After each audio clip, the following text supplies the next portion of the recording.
Look headline here, Bills -6, total 50.5. My powering number, Bills -4.5. The markets opened 5.5, 50.5 last night. And yeah, we got to do it right now. Our first emergency betting alert of the show. Like under, find a 50 right now. I'm seeing 49.5s out there. I'm seeing 49 starting to pop. It looks to me like this total is going to get bet down, and I'm not surprised when you consider Tampa playing in Buffalo in November. When you think about what the Bills defense did when they allowed 197 yards to 6.2 yards per carry yesterday. Again, if you like this total under, you can get 50 right now. I'm not convinced that's going to be there an hour, 2 hours, 2 days from now. So under is our emerging betting alert for Buffalo and Tampa. Baker Mayfield, after the loss yesterday, quote, offensively, I'm hoping our guys do get pissed off about this. This isn't the end of our season. I know that. We still have very important games ahead of us. But games like this, when you don't win them, it should sting. It should really hurt. He said they were lacking in killer instinct yesterday. And, of course, I talked a minute ago about the Patriots' explosive plays, 4 of them of 50 yards plus yesterday. Well, they all came up against Tampa's defense. So, worth noting, the Bucs in 2024, they had a 4-game midseason losing streak. In 2023, they had a 4-game midseason losing streak. Those are straight up. Now, what happened in the end?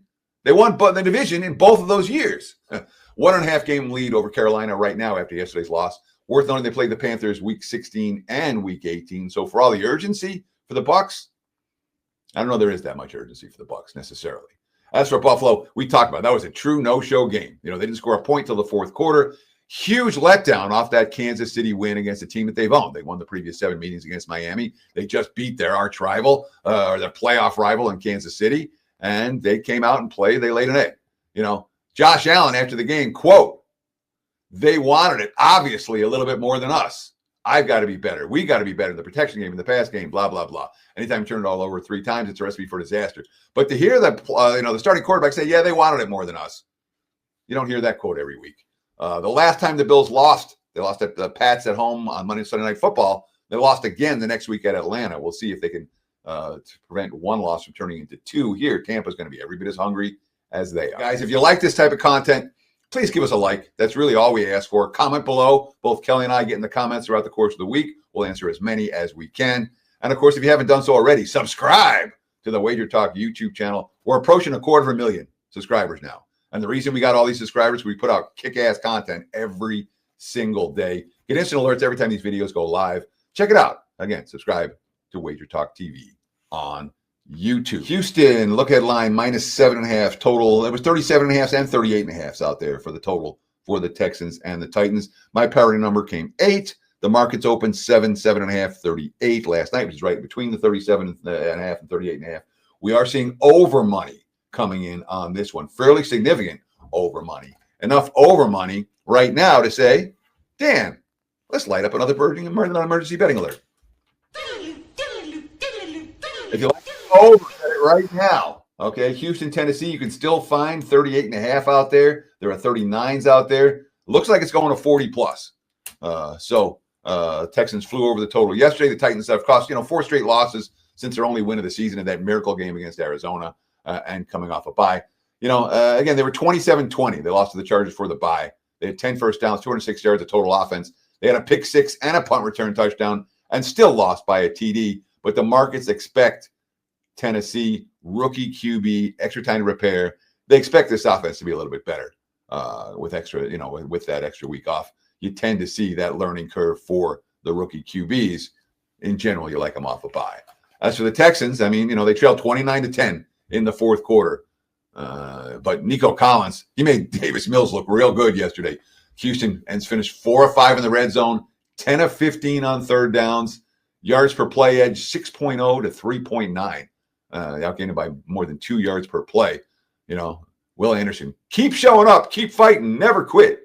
Danielle Hunter, who had a monster game. We just locked in. I felt we had the feeling the whole game we were going to come out on top. D'Amico Ryans. I look at the game as I look at life. Bad things are going to happen. Do you hang your head and go run and hide? Do you quit? Do you give up? No, you got to keep punching. In life and football, you got to keep punching. And that's what this game showed today. The key to the entire game was no one blinked. So that makes Houston a team we're interested in these pick'em type games. I don't know if that makes Houston a good favorite in the -7/-7.5 range. Worth noting, I mean, the 7.5s look like it's a split line right now. I think that the books that cater to recreational bettors may have 7.5s all week. The sharp books don't anymore, for what that's worth. Look ahead line, anywhere, there were 1.5s, there were 2, there were 2.5s for the Chargers, total 44.5. My powering number, and I thought there was lots to like about the Chargers last night, as LA -3. That's my powering number. The market's open 1.5 and 44 last night. And what are we seeing right now? We're seeing 2.5s with juice and 3s out there. That tells us one thing and one thing only. Dan, light it up.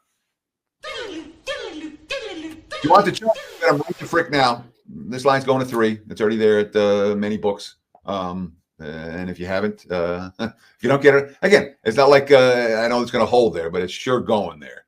The Chargers, from a defensive standpoint, were brilliant in yesterday's ballgame, and that's the strength of this Chargers team, is on the defense side of the football. The other thing we like about the Chargers is Justin Herbert, who is a leader and a gutty player, and every quote out of the locker room is, we believe in this guy, and this guy's leading us to victory. The opposite of the quotes that we're seeing from Aaron Rodgers at this stage of his career. So, and that's the only reason I had the Chargers last night. I'm like, I believe in this defense. I believe in this quarterback. And that's two things to like about LA. That being said, West Coast team traveling east for an early start game. There's always concerns about that. And the Jags, I mean, they're like 29-10 going to the fourth. They missed the 2-point conversion. They ended up looming very large. Trevor Lawrence, 28 dropbacks, 119 total yards. He was sacked 5 times. Jacoby Meyer, they got him on Tuesday from the Raiders. He ended up there being their leading receiver. Liam Cohen looked pretty frustrated after the game. His coach were really frustrated. You got a 19-point lead you can't hold on to. That's disappointing. That's really disappointing against a divisional opponent on the road where you're controlling the game for the majority of it with all 3 phases having an impact. It's worth noting, since they beat Kansas City, thanks to that 99-yard pick 6 in week 5, they have 1 win. That came in overtime against the Raiders when the Raiders went for 2. Markets are saying the Jags aren't a good team, and I don't disagree with that. I think there's a class difference between these two squads. And again, if you like LA, bet them now at -2.5. Don't wait till it's -3 later in the week. Monday Night Football, Teddy, and we're going to take us home into Wager Talk today with Andy Lang up next.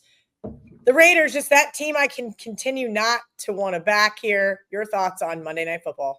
Yeah, just real quick, I want to thank all you guys for watching. If you like this type of analysis, just hit that like button. We really appreciate it. Follow us. If you haven't subscribed, subscribe right now. WagerTalk TV, nearly 250,000 of you have subscribed already. And you get instant alerts every time these videos go live. We're putting out a shit ton of free content, of good free content every single day. So like, comment, subscribe. We appreciate it. Check out my homepage, wt.buzz/TC. Look headline for Dallas and Las Vegas. The Cowboys, 3.5-point favorites, total of 50.5. My powering number came Dallas -4 for this ball game.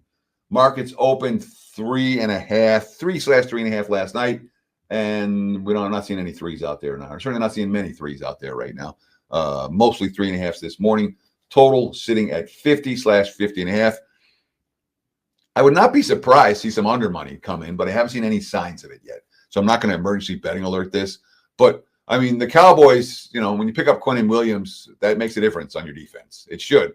They rank 31st in the NFL in yards and points per game. In theory, off a bye, that defense should be a little bit better after what happened against Arizona and the previous game they got lit up as well. They'll have as many fans at Allegiant as the Raiders will, maybe more. A 3-5-1 team was a buyer at the trade deadline, which tells us they're not throwing the towel in on their season. As for the Raiders, I mean, everything's gone wrong for the Raiders this year. Found another way to lose a game that they could have won. Geno Smith because he used to be pretty awful. They've been held under 10 points 4 times this season. They've been held to fewer than 30 points in 29 consecutive games. Let's call it how it is. Chip Kelly's offense has been an absolute disaster. I know they've just fired a special team coordinator after Daniel Carson missed a field goal that that would have tied the game, and they never got the ball back after that. And Carlson had a field goal attempt blocked that would have won a game against the Bears, and he had an extra point that got missed in the 1-point loss against Jacksonville. So it's a Raiders team. It's hard to like anything that's going on with the Raiders right now.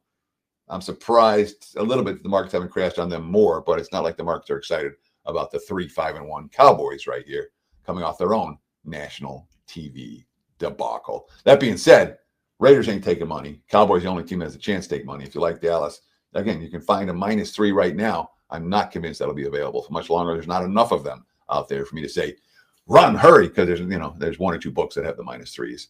Everyone else already at -3.5. Special shout out to our insiders, wt.buzz/insiders to join. Just $2.99 a month gets you lots of early access to things like Bet on It, the Steam Room. We've got some more special things for those insiders in store as well. Teddy, really quickly before we hit these last few games, you are fresh off a Sunday sweep. I am very jealous. Let's hear what you got going on for this week in the NFL.